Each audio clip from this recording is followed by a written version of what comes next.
Hello and welcome. In this episode, we will be covering a larger area than usual with stories from New York City all the way to Wyoming. We hope you enjoy. This is MystiCast.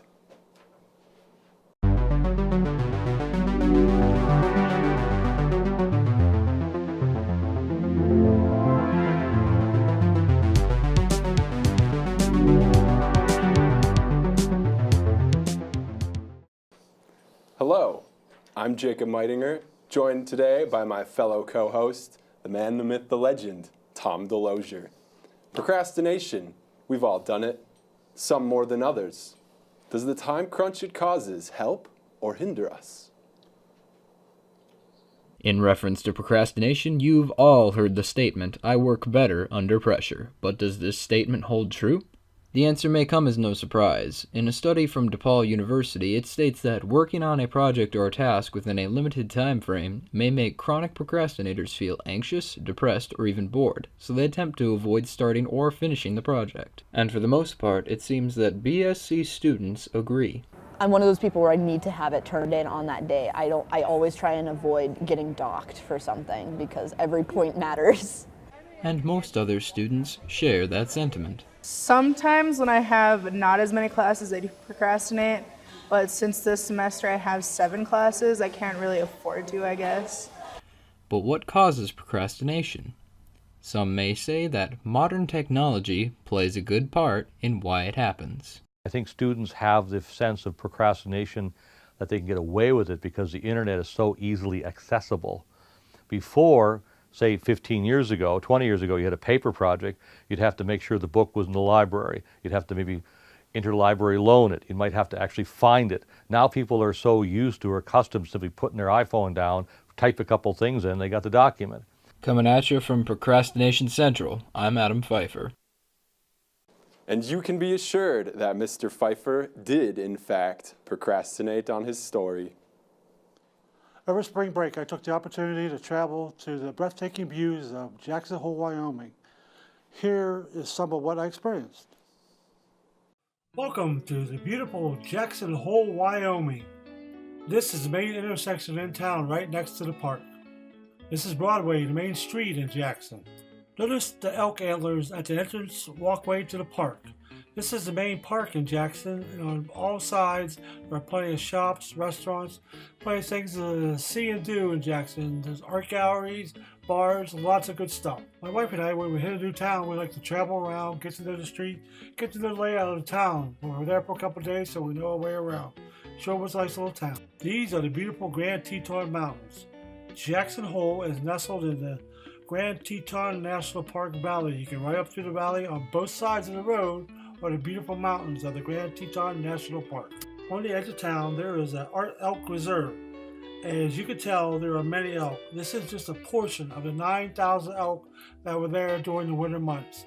In the spring, they'll go back to their homes scattered all through the western part of America. And you can go to the Jackson Hole Visitor Center, get a ticket, ride in a buckboard out through the elk and right into the herd. Wow, look at the size of this big boy. I bet he'd be really good on the old supper table. Just amazing. This is Teton Village. You can see the tram taking skiers up to the top of the mountain. You ski back down to the resort. One goes up, another comes down. 43 on top, 65 in the village. Breathtaking view looking down on the village. Rendezvous Spring Festival. Stage is set with the Zac Brown Band. What do you say? Let's listen to a little bit of the concert. I got my toes in a wire. Not a worry in the world. Cold beer in my hand. Life's good today.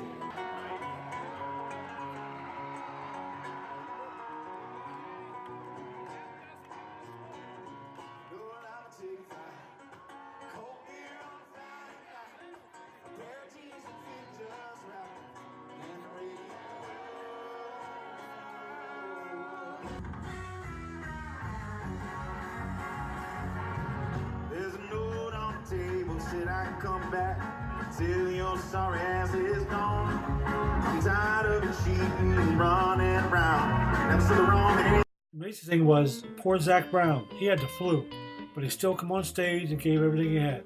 Fantastic show, lovely music, great show. And something really amazing happened. A guy come up beside us and we started talking to him, and here he had a medal around his neck. He took his medal off, gave it to my wife, and she gave it to me, and here he won a silver medal in sailing at this past Olympics. So you just never know who you're going to run into. And as you can see, if you want to see some beautiful country, God's great earth, as they say, come on down to Jackson Hole, Wyoming. Great place to visit. For MystiCast, this is Tom DeLozier. Unfortunately, I wasn't able to bring my camera everywhere I wanted to on this trip. But if you have a chance, I would strongly encourage that you visit Jackson Hole and the scenic views it has. One of our very own, Scott the Man, took to the streets of New York City to see what they know about North Dakota. Here are their answers.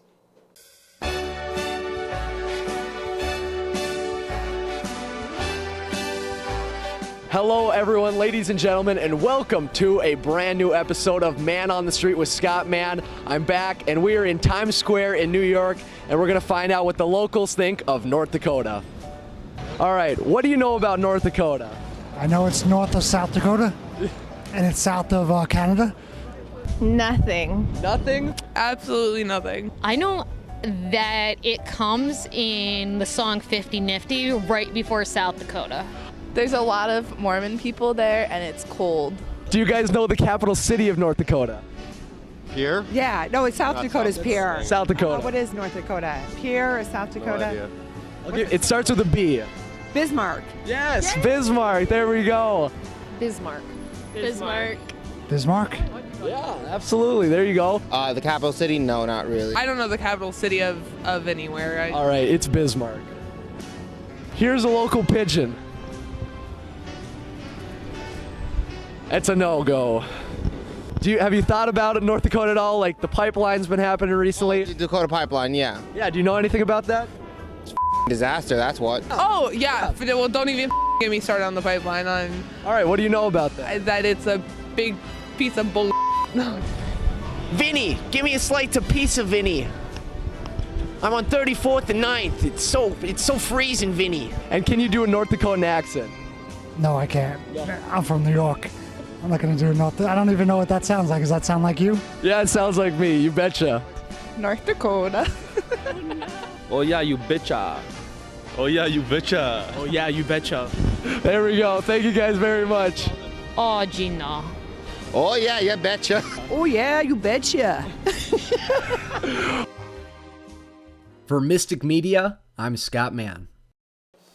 It seems as though a few New Yorkers could stand to learn a little more about the great state of North Dakota. Back to you, Tom. Thanks, Jacob. We'll be right back after this short video from MystiCast alum Tanner Hostetter. In the year 2372, mankind launched a mission with the intent of colonizing a planet outside the solar system. 7 ships, each carrying 10,000 passengers, were launched to planet Fira. Upon arriving at the destination, the 4th ship, Hephaestus, was caught into a cosmic storm which sent the ship crashing into the planet's surface. The only survivor was imbued with great powers. Now, on humanity's new home, the survivor dons a mask to become humanity's next champion, Solaris Prime.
to popular demand, we've returned with our second annual MystiCast Whisper Challenge.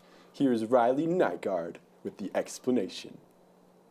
Okay, so this is our whisper challenge. What I'm going to do is I'm going to whisper something to Dylan over here. He's going to have headphones on, and he's going to try and interpret what I said to him.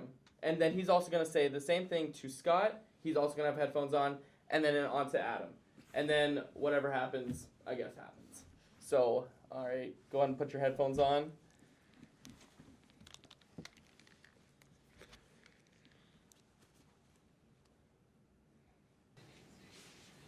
The green person ran away.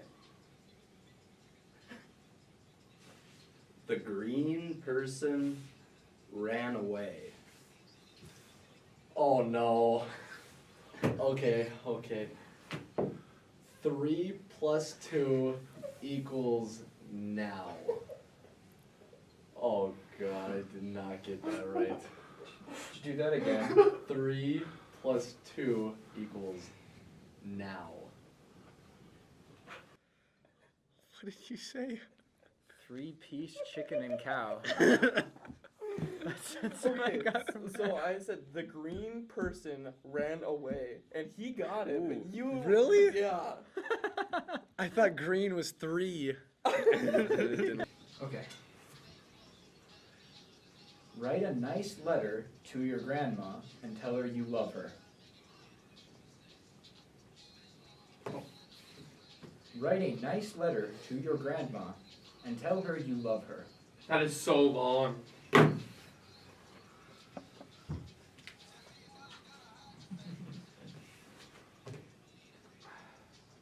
I literally don't even know. Like, not even a clue. Just send it along. Riley is really bad at reading lips. Are you?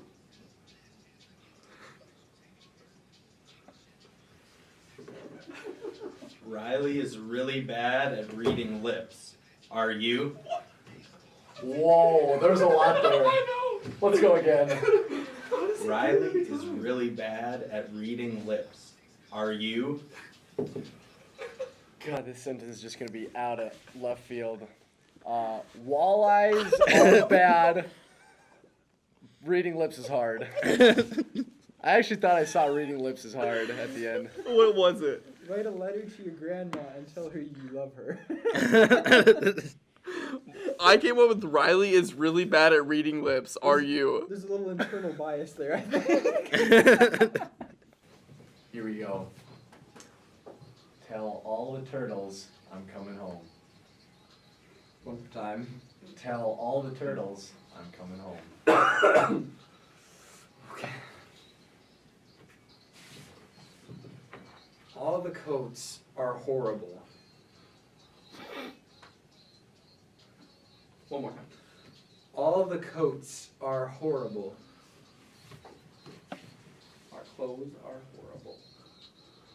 Our clothes are horrible. One more. Our clothes are horrible. Your clothes are horrible. How are you getting? Well, you didn't. You got the same thing as him, but you were all wrong. What was it? Tell all the turtles I'm coming home. What did you say? I said, what did I say? Something about the coats are horrible. All the coats are horrible. All I saw was horrible, but Yeah. I'm coming home became horrible. Really fast. Come on, y'all. It's bobsled time. All right, go again. Come on, y'all. It's bobsled time. Come on, doll. It's barbecue time. That doesn't count. I started laughing. I know it's wrong. Come on, doll. It's barbecue time. I can go one more. You can't be saying We can do this. We can do this. But Joe Biden is full of crap.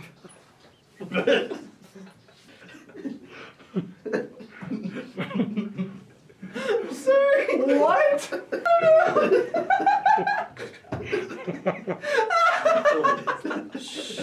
Joe Biden is full of crap.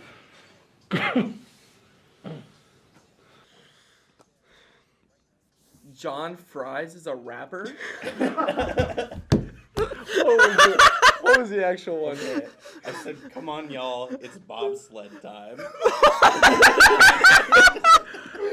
I said, come on, doll, it's barbecue time. And you said Joe Biden sucks. No, I said Joe Biden's full of crap. Oh, okay. Well, that's the Whisper Challenge. That was funny. Well, that looked fun. Back to you, Tom. Once again, thank you, Jacob. Here's another album review from Cole Romine. Father John Misty, pure comedy. You know, this album's not funny. It's not. If anything, it's more dark funny. It's the opposite of funny, basically. Okay, so Josh Tillman is a indie rock, folk rock artist who has worked with many bands, including like Fleet Foxes and some artists as well, like Kid Cudi, Lady Gaga, and even Beyonce. This guy's been all over the map. Oh man, that's crazy. He's also made several albums under his usual name, but then he started going under Father John Misty. I'm not sure exactly why that is, but it's a cool name nonetheless. The album's Fear Fun and I Love You Honey Bear, and that album that came out in 2015 was probably one of my favorites to actually come out that year. I absolutely fell in love with it. Its vocal style, the arrangement of instruments, and how interesting it was and his perspective on things. This guy does also have like a history of being an asshole, but I don't really see it. This track on this is Pure Comedy. And Pure Comedy just really sets the tone of this album to be really, really minor and dark sounding and just kind of a saddish tone throughout. All this melancholy-esque things happening in this album. Really nice piano throughout the whole album, which the album's super pretty. It's not exactly really long, but it is long enough to go, ooh, this is definitely... You really have to take time out of your day to listen to this album. What I really like about this album is it has really good acoustics in there, it has some really awesome drums, and when it has an orchestra, it's like a light orchestra. It's more of a texture than anything in this album, and really that's what you get for the majority of this album, and some other background noises to add some layers or some kind of more perspective on a song. Songs on this album like Ballad of a Dying Man that kind of has the concept of aging in there and you know, where you're gonna be in your life. The song is really sad almost because at the end it's basically talking about how he's reflecting on everything and then how he's looking at his news feed and he's just seeing that it's not getting better and he's just leaving the world in a messed up state.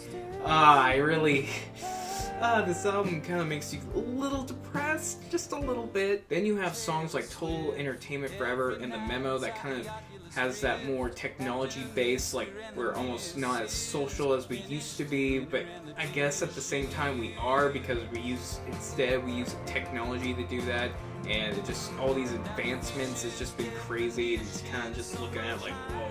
Not really sure if Tillman has a problem with technology. I think he's just more saying maybe not focus as much on it within these songs. That's what I'm thinking he's going with it. One of my favorite tracks comes on Leaving LA, which the song just dives into his uncertainty where he's gonna be. And he also jabs at the music industry of today, and you can kind of relate to that because sometimes I don't feel like I know where I'm going in my life, and I just feel like we're kind of on the same boat, man.